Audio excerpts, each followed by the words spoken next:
du bout des doigts. Obsédante et maladroite monte vers toi. Une petite cantate que nous jouions autrefois. Seule je la joue maladroite, si minaret sol de fa.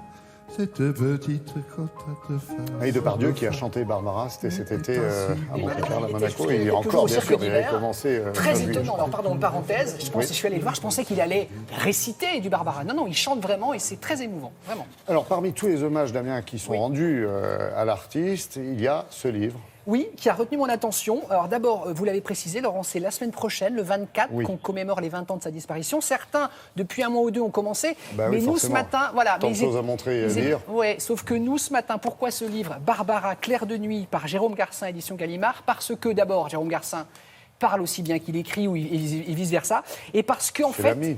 Voilà, il fut l'ami, parce qu'il y a plein de choses qui sortent sur Barbara, mais les auteurs ne l'ont absolument pas connu. Jérôme Garcin, en fait, il l'a d'abord interviewé, Laurent, et il raconte que la première fois, il y va en jeune journaliste, il n'en garde pas un souvenir impérissable, parce qu'il me dit elle était dans son personnage, comme ça, un peu diva, un peu distante, grande dame, elle n'aimait pas se confier aux journalistes, donc première entrevue, première rencontre, pas top.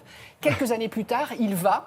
Avec son petit garçon de 8 ans, qui s'appelle Gabriel, il va au festival de Ramatuelle, où Barbara va chanter. Vous savez, c'est en plein air. Elle répète l'après-midi, le gamin échappe à la surveillance de son père, et il va interrompre, le petit garçon, la répétition de Barbara, ce qui était un crime de lèse-majesté.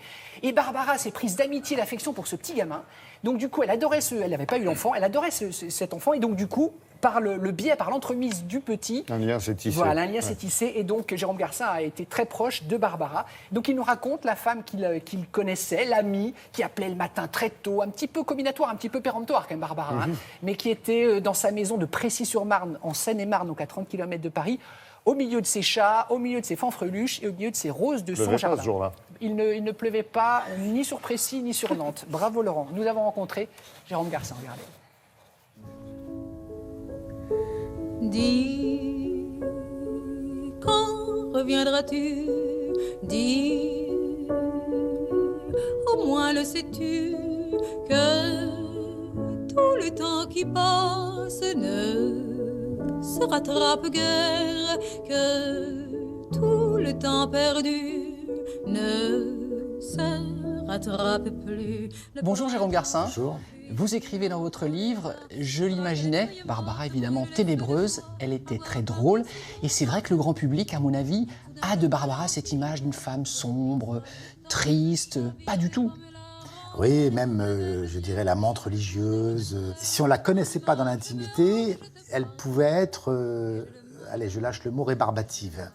Et aussi un peu excessivement baroque. Si je n'avais pas eu, par le miracle de mon fils à l'époque, il avait 6 ans, si je n'avais pas eu cet intermédiaire-là, je pense que je n'aurais pas découvert la Barbara non seulement drôle, mais insolente, impertinente, avec un goût de la vie qui était disproportionné. Une petite cantate du bout des doigts, obsédante et maladroite, monte vers toi.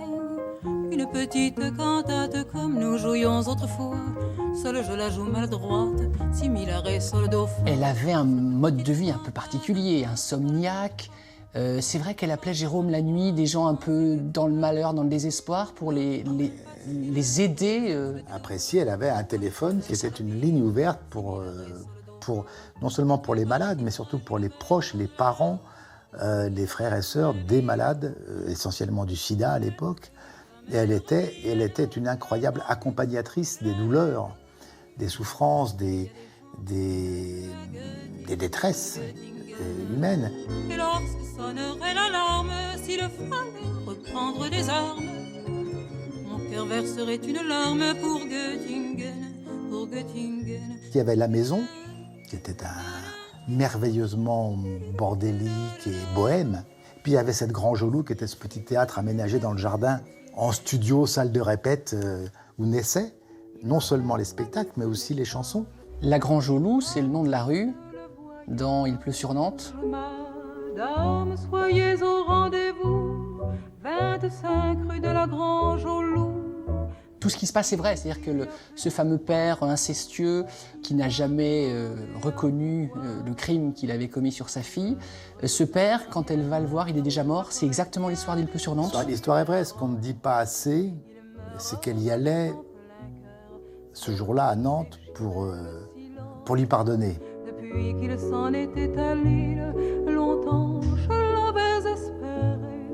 Ce vagabond se disparut, voilà qu'il m'était revenu. Évidemment qu'il faut rappeler la vraie histoire, mais il ne faut pas non plus qu'elle empêche d'écouter les chansons de Barbara, qui sont des magnifiques évocations des douleurs et des bonheurs de nos vies. Il ne faut pas non plus les rattacher uniquement à ce qui les explique. En l'occurrence, pour Nantes, évidemment, cet inceste qui est quelque chose à la fois d'abominable et en même temps, je pense, qui a en partie fait la Barbara qu'on a connue. Merci beaucoup. Merci à vous. Merci. Merci. Pour que je perde patience et j'ai calmé ma violence.